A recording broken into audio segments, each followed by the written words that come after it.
भारत माता की जय। भारत माता की जय। भारत माता की जय। भारत का चिंतन कहता है कि सारा विश्व हमारा है, भारत ही तो दुनिया की हर संस्कृति स्वीकारा है। अति पुरातन शाश्वत जग में इसी देश की गाथा है, सभी श्रेष्ठ हैं धर्म देश परमावश भारत माता है।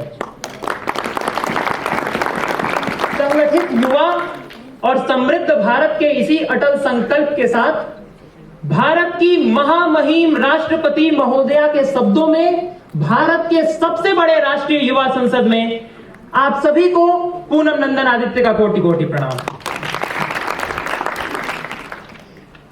आप सभी इस कार्यक्रम में आए, यह महत्वपूर्ण नहीं है, इससे ज्यादा यह महत्वपूर्ण है कि यह कार्यक्रम क्यों महत्वपूर्ण है। सबसे पहले मैं आपको यह बताना चाहूंगा कि इस कार्यक्रम की बुनियाद कहां से शुरू होती है। 2017 में प्रधानमंत्री मोदी जी ने अपनी मन की बात में एक बात कही कि मैं ये देखता हूं कि 18 वर्ष की आयु इस देश में वोट देने की न्यूनतम आयु है। फिर उन्होंने कहा कि कहीं भी चुनाव लड़के अपने आप को रिप्रेजेंट करने के लिए भारत की संसद में रिप्रेजेंटेशन के लिए न्यूनतम आयु 25 वर्ष है, और इस देश में सबसे एक्टिव अगर युवा है तो वो 18 से 25 की आयु वर्ग का आता है। बावजूद उसके उसको इस देश में कहीं भी ऑफिशियल रिप्रेजेंटेशन प्राप्त नहीं है। तो उन्होंने कहा कि मैं चाहता हूं कि एक ऐसी संसद का निर्माण किया जाए जहां पर युवा आए, अपने विचारों पर स्वयं नीति भी निर्धारित करें और राजनीति भी स्वयं करें, और उसके बाद जाकर के 2019 में राष्ट्रीय युवा संसद का गठन किया गया।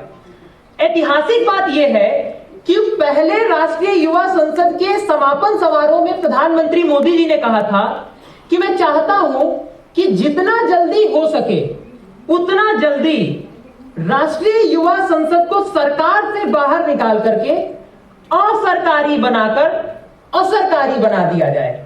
और आप सभी उसका ऐतिहासिक उदाहरण है कि एक ऐसा कार्यक्रम जो असरकारी भी है, असरकारी भी है, और देश के सबसे बड़े, सबसे प्रसिद्ध और विश्व के सबसे प्रसिद्ध भारत मंडपम में आपका स्वागत हुआ कार्यक्रम करता है।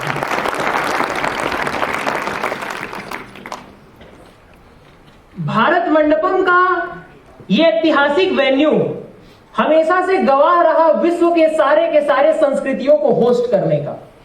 हमें वो ऐतिहासिक अवसर मिला कि हम G20 की अध्यक्षता कर रहे थे तो संपूर्ण विश्व को हम एक साथ ला पाए, और एक साथ जब बैठ करके संपूर्ण विश्व चर्चा कर रहा था तो उसे इसी केंद्र बिंदु पे कर रहा था। और आज जब राष्ट्रीय युवा संसद का ये कार्यक्रम हो रहा है तो वो भी इसी स्थान पे हो रहा है। दोनों में संयोग समझिएगा, वो लोग हैं जो विश्व का नेतृत्व कर रहे हैं, वो लोग हैं जो विश्व का नेतृत्व कर रहे हैं, और विश्व की दिशा और दशा किस रूप में चले इसका निर्धारण करने का अधिकार उनके पास है। आज आप लोग जो यहां बैठे हैं वो विश्व के सबसे युवा देश अर्थात भारत की युवा शक्ति के प्रतिनिधि हैं। और आज से 10 वर्ष बाद, आज से 20 वर्ष बाद भारत एट 2047 पे जब ये देश आजादी के 100 वर्ष मना रहा होगा तो भारत के मुख्य पदों पर आप होंगे, भारत का नेतृत्व आप कर रहे होंगे, और इतिहास गवाह रहा है भारत जिस दिशा में आगे बढ़ता है विश्व उस दिशा में आगे बढ़ता है।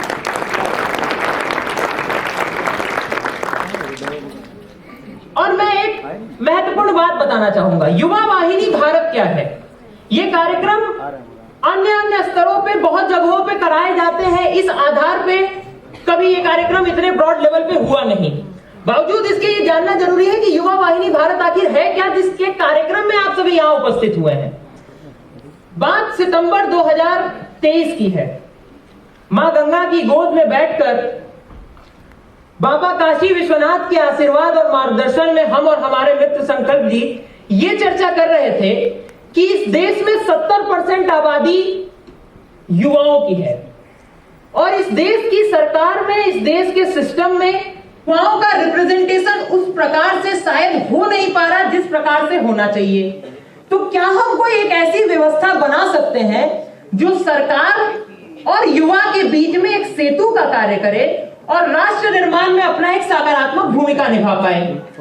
तब जाकर के वहां से बीजारोपण होता है एक ऐसी विचार का। फिर जाकर के 15 अक्टूबर 2023 को बिहार युवा वाहिनी के रूप में एक संगठन की स्थापना होती है स्कॉलर्स पब्लिक स्कूल बिहटा के प्रांगण में। आप ऐतिहासिक बात जानकर हैरान हो जाएंगे कि वो बिहटा का छोटा सा शहर जिसे भारत के नक्शे पे मैं भी ना खोज पाऊं, वो बिहटा के शहर में आज से 9 महीने पहले जिस संगठन की स्थापना हुई, जिसने अपना पहला कार्यक्रम किया, वही बिहार युवा वाहिनी आज 11 राज्यों में फैलने के बाद युवा वाहिनी भारत बनकर अपना दूसरा कार्यक्रम राष्ट्रीय स्तर पर विश्व के सबसे सुप्रसिद्ध वेन्यू भारत मंडपम में कर रहा है। और युवा वाहिनी भारत एक ऐसा संगठन है जिसका लक्ष्य E6 का है। E6 अर्थात education, entrepreneurship, employment, economy, empowerment और इन्वायरमेंट। एजुकेशन से शुरू होकर इंपावरमेंट तक पहुंचना, यही तो हर युवा के जीवन का सबसे बड़ा लक्ष्य होता है। और एजुकेशन जब हम कहते हैं तो शिक्षा ही वो बुनियाद है जो हमें एंटरप्रेन्योर भी बनाती है, जो हमें एम्प्लॉयड भी बनाती है। और जब हम सभी जानते हैं कि जब शैक्षणिक रूप से समाज प्रबुद्ध होता है, सामाजिक रूप से समाज प्रबुद्ध होता है, आर्थिक रूप से समाज प्रबुद्ध होता है, तो समाज अपने आप में सशक्त बन जाता है। और जब एक बार समाज सशक्त बन जाता है तो समस्याएं अपने आप समाप्त होने लगती हैं। आज युवाओं के साथ समस्या का कारण यह है, इससे बड़ा एक विषय यह भी है कि महिला सशक्तिकरण का विषय हम सभी जानते हैं। इस समय इस देश में एक विषय चल रहा है जिसके ऊपर शायद युवा शक्ति के रूप में, राष्ट्र शक्ति के रूप में और मां भारती के पुत्रों और पुत्रियों के रूप में हम सभी दुखी हैं। कोलकाता के उस दुर्भाग्यपूर्ण कृत्य के ऊपर जानकारी हम सभी को मिली है। मुजफ्फरपुर में जो घटना घटी उसकी जानकारी हम सभी को मिली है। इस पर तो मुझे वही पंक्ति याद आती है, सरकार के प्रतिनिधि के रूप में हम सभी के मार्गदर्शक भी यहां पे मौजूद हैं, कि वो हाथ कंधे से कैसे जुड़ा हुआ है अभी, वो हाथ कंधे से कैसे जुड़ा हुआ है अभी, दुपट्टा जिसने किसी बहन का गिराया था, ये मोमबत्तियां मर्दानगी पर लानत है कि मर्द वो है जो लंका जलाकर आया था।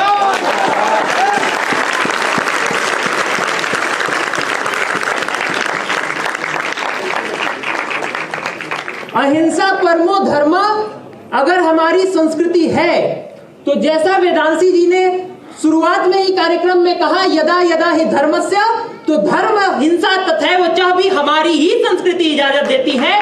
और इसलिए ये मंच सर्वानुमति से ये कहना चाहेगा इस कार्यक्रम के अनुरोध के रूप में कि अगर इस देश में मानवाधिकार है तो वो केवल मानवों के लिए होने चाहिए और दानों के तरह कृत्य करने वाले लोगों के लिए दानों वाली प्रवृत्ति होनी चाहिए। लीगल फॉर्मूले पर केवल सोशल एग्जीक्यूशन करके उन लोगों का काम नहीं हो पाएगा। वैसे लोगों के प्रोसिक्यूशन की आवश्यकता है जो महिलाओं को सुरक्षित महसूस होने नहीं देना चाहते। क्योंकि अगर हम अपने भारत को मां कहते हैं तो अपनी मां की सुरक्षा के लिए सामने वाले के साथ कुछ भी करना, इसकी इजाजत हमें धर्म भी देता है और इस देश का संविधान भी। फिर जो सबसे महत्वपूर्ण बात है वो युवा वाहिनी के लक्ष्य के रूप में है इन्वायरमेंट। इन्वायरमेंट केवल युवा वाहिनी भारत का विषय नहीं है। इन्वायरमेंट केवल हम युवाओं का विषय नहीं है। इन्वायरमेंट केवल भारत और दिल्ली का विषय नहीं है। इन्वायरमेंट समूचे मानव संस्कृति के लिए एक प्रश्न चिन्ह के रूप में खड़ा हो गया है। हम सब एक बात जानते हैं, साइंटिफिक डेटा के अनुसार पिछले 100 वर्षों में पूरी पृथ्वी का तापमान 1 से 2 डिग्री सेल्सियस बढ़ा है। अब आप कहेंगे कि 1 डिग्री सेल्सियस बढ़ गया, ये कौन सा बहुत बड़ा विषय है, हम सब राष्ट्रीय युवा संसद में बैठे हुए, कोई महत्वपूर्ण विषय नहीं है, कई और महत्वपूर्ण विषय उस पर चर्चा कर सकते हैं। तो मैं केवल यही कहूंगा, हम सब साइंस पढ़े हैं, बचपन में हमें साइंस में पढ़ाया गया था कि 0 डिग्री सेल्सियस पे बर्फ बन जाता है, परंतु वही बर्फ 1 डिग्री सेल्सियस पे पानी के रूप में एग्जिस्ट करता है। हमारी पृथ्वी पे जो ग्लेशियर्स हैं वो पिघल रहे हैं, हमारा इन्वायरमेंट कंट्रोल में नहीं है। जिस राजधानी में हम रहते हैं, हम सभी जानते हैं कि कई महीने ऐसे होते हैं जब यहाँ सांस लेना अपने आप में जीवन के लिए काल बन चुका होता है। तो ये प्रश्न हम सभी का सामूहिक प्रश्न है, जिसका उत्तर हमें सामूहिक रूप से खोजना पड़ेगा। और यही कारण है कि जिस दिन युवा वाहिनी भारत ने ये निर्णय लिया कि हम भारत का सबसे बड़ा राष्ट्रीय युवा संसद कराएंगे, उस दिन हमने सबसे पहला निर्णय ये लिया कि अगर कोई एक कमेटी होगी उसमें केवल एनवायरनमेंट पे चर्चा होगी। और यही कारण है कि आप सभी G20 कमेटी के अंदर सस्टेनेबल डेवलपमेंट गोल्स और क्लाइमेट चेंज के ऊपर चर्चा कर रहे हैं।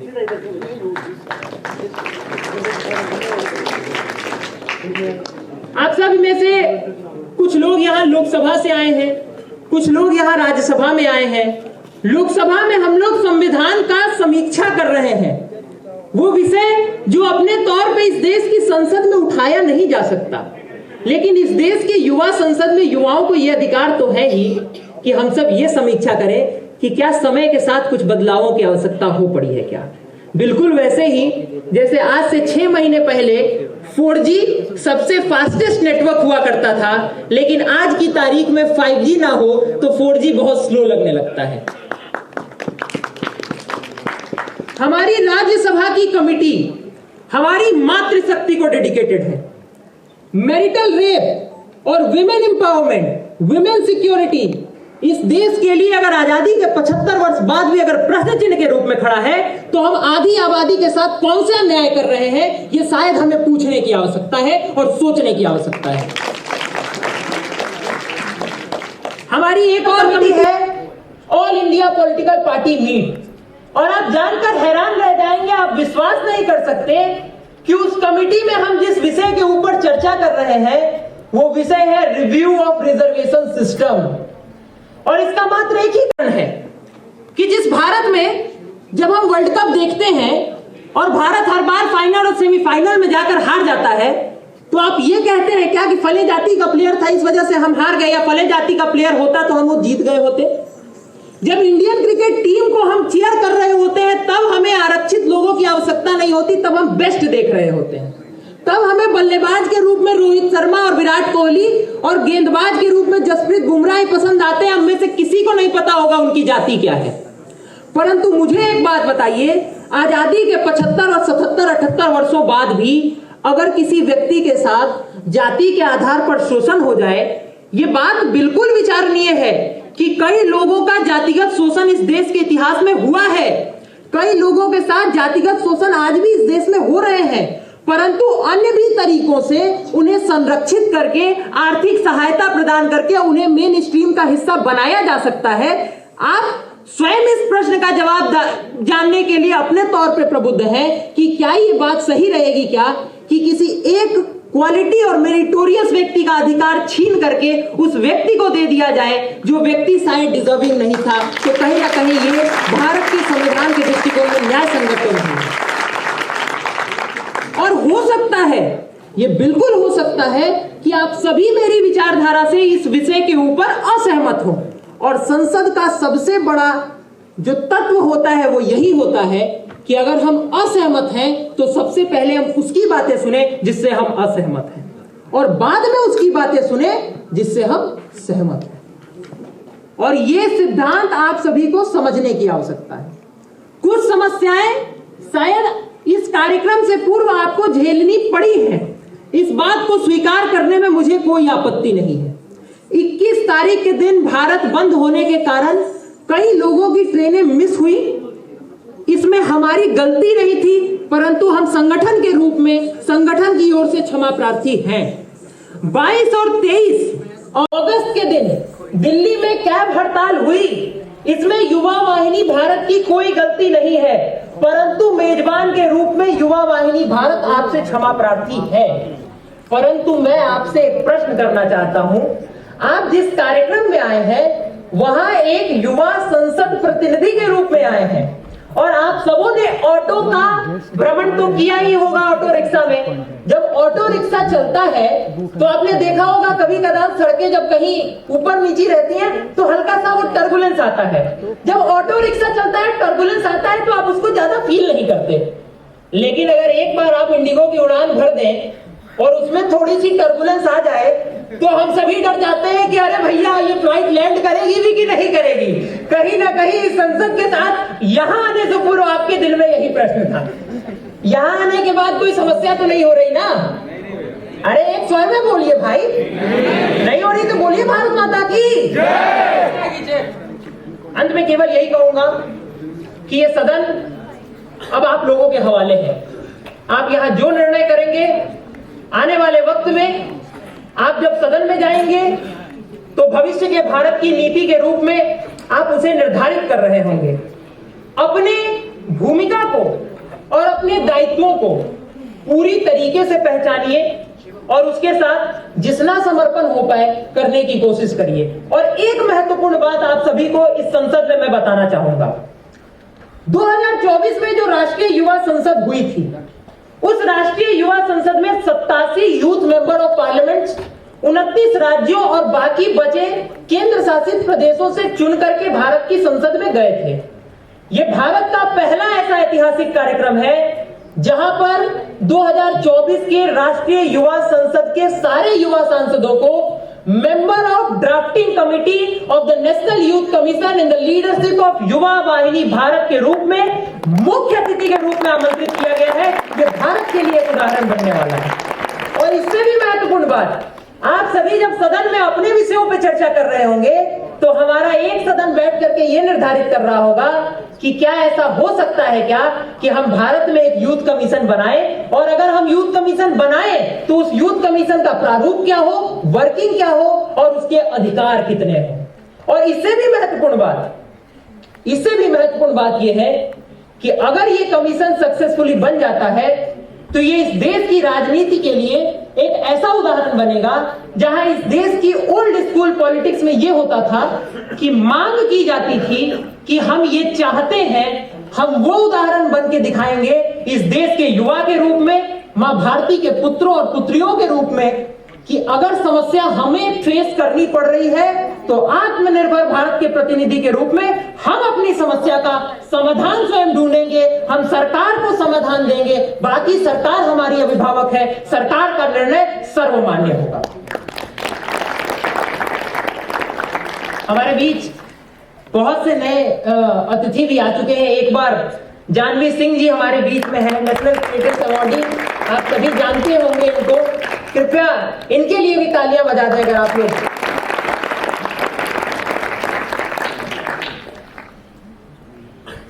मैं चाहूंगा कि ये सत्र अब आगे बढ़े।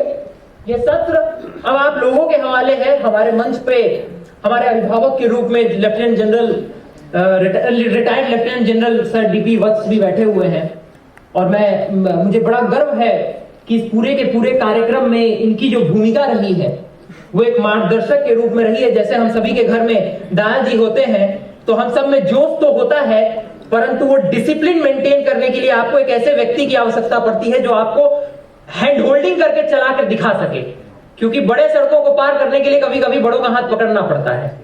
और इसमें इनकी जो भूमिका रही है उसके लिए मैं जितना भी धन्यवाद कहूं शायद शब्दों में तो नहीं किया जा सकता।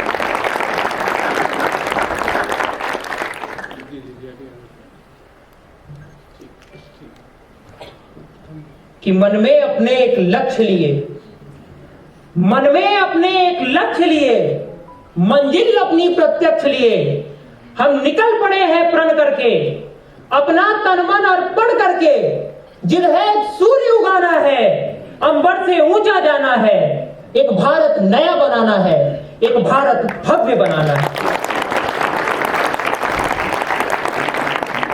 अंत में एक बार एक स्वर में बोलिए, भारत माता की जय, भारत माता की जय, भारत माता की जय, वंदे मातरम, वंदे मातरम, वंदे मातरम, वंदे मातरम, वंदे मातरम, जय युवा वाहिनी, धन्यवाद।